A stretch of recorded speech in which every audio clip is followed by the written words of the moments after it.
नमस्कार, मेरा नाम हिमांशु देवन और ये वीडियो वेरिकोसील के पेशेंट्स के लिए फिर से लाया हूँ क्योंकि बहुत सारी रिपोर्ट्स आती हैं मेरे पास। बहुत सारे पेशेंट्स आते हैं जिनकी रिपोर्ट्स जो होती है बेसिकली कहीं कहीं गलत मेंशन कर देती है, जैसे ग्रेडिंग गलत मेंशन कर देती है।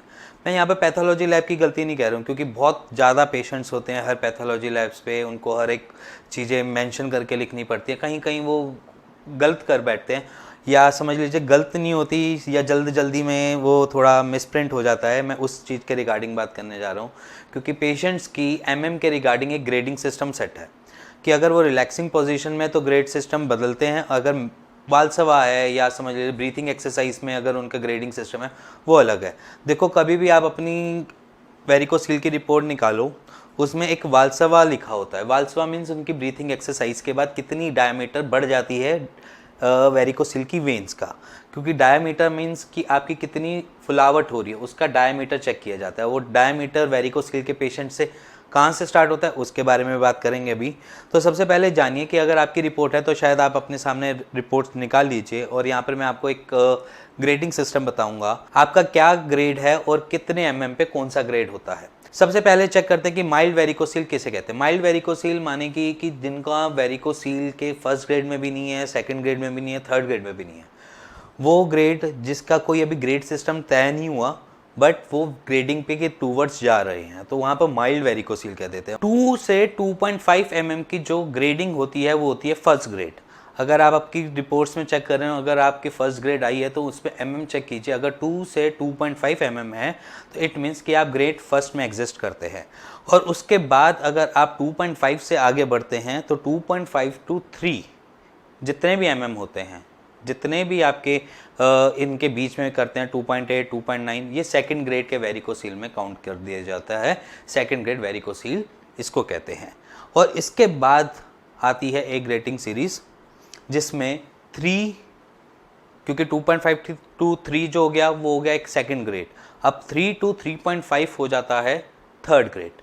थर्ड ग्रेड माने कि आप थर्ड ग्रेड में एग्जिस्ट करते हैं अगर इनके बीच में अगर आप कहीं एग्जिस्ट करते हैं, जैसे 3.2 3.4 3.3, ये जितने भी एमएम के होते हैं वो थर्ड ग्रेड में एग्जिस्ट करते हैं।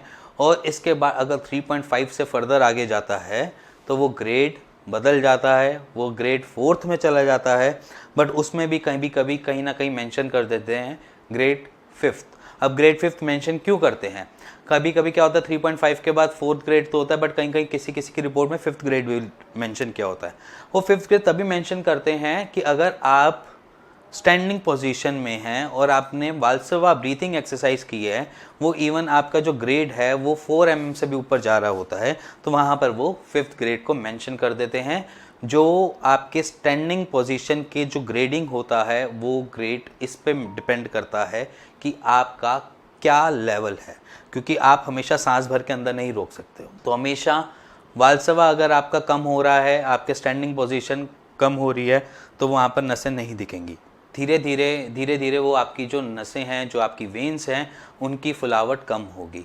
और अगर आपके वो कुछ भी जानना चाहते हैं कि वेन्स किस रिगार्डिंग बढ़ी, मैं क्या करता था ऐसा कि मेरे को ही क्यों दिक्कत आई, या मेरे को जीन्स जेनेटिक डिसऑर्डर तो नहीं है, मेरी फैमिली में किसी को पिछले वेरिकोज वेन्स जैसी प्रॉब्लम तो नहीं है, या वेरिकोसील पहले किसी को नहीं थी, क्योंकि ये डिसऑर्डर डिपेंड करता है बॉडी टू बॉडी। मैं अपनी हर वीडियो में कहता हूँ कि हर पेशेंट दूसरे पेशेंट से बिल्कुल अलग है। सबके रूट कॉज, सबका जो दिक्कत है कहाँ से स्टार्ट हुई है, किधर से स्टार्ट हुई है, सबका डिफरेंट तरीके से है। किसी को कॉन्स्टिपेशन लंबे टाइम से है, किसी को कोलाइटिस लंबे टाइम से है, किसी की एक्सरसाइज इतने ऐसे लेवल पे थी कि जहाँ पर वो ना एक्सरसाइज करे बिना उनका काम चलता था, ना वो एक्सरसाइज छोड़ सकते थे, तो उस लेवल पे जाकर उनको वेरिकोसील डेवलप हुआ। कोई जिम में इतने मस्त होते हैं या जिमिंग करने में इतने वो होते हैं कि उनको हैवी वेट ही उठाना होता है, उन पेशेंट्स को भी दिक्कत रहती है कि वेरिकोसील कभी ना कभी में हो जाता है। बट कहीं ना कहीं मैं एक चीज़ का ज़रूर मानूंगा, क्योंकि हमारे पास पेशेंट्स खूब आते हैं, जिम से आते हैं, रनिंग से आते हैं, साइकिलिंग से आते हैं, इवन मार्च करते हैं तब आते हैं, बट कोई भी अखाड़े का पेशेंट नहीं आता हमारे पास। अखाड़े का पेशेंट इसलिए नहीं आता क्योंकि वो जब भी अपना अखाड़ा पे जाते हैं या कोई भी एक्सरसाइज परफॉर्म करते हैं वो हमेशा एक लंगोट पहन के रखते हैं। तो लंगोट जो है वो उनके लिए मच बेटर है क्योंकि वो बिना लंगोट के कोई अखाड़े की एक्टिविटी नहीं करते हैं। जब अखाड़े की एक्टिविटी नहीं करते हैं तो वहाँ से वो बच जाते हैं और वेरिकोसील डेवलप होने से बचा लेते हैं अपने आप को।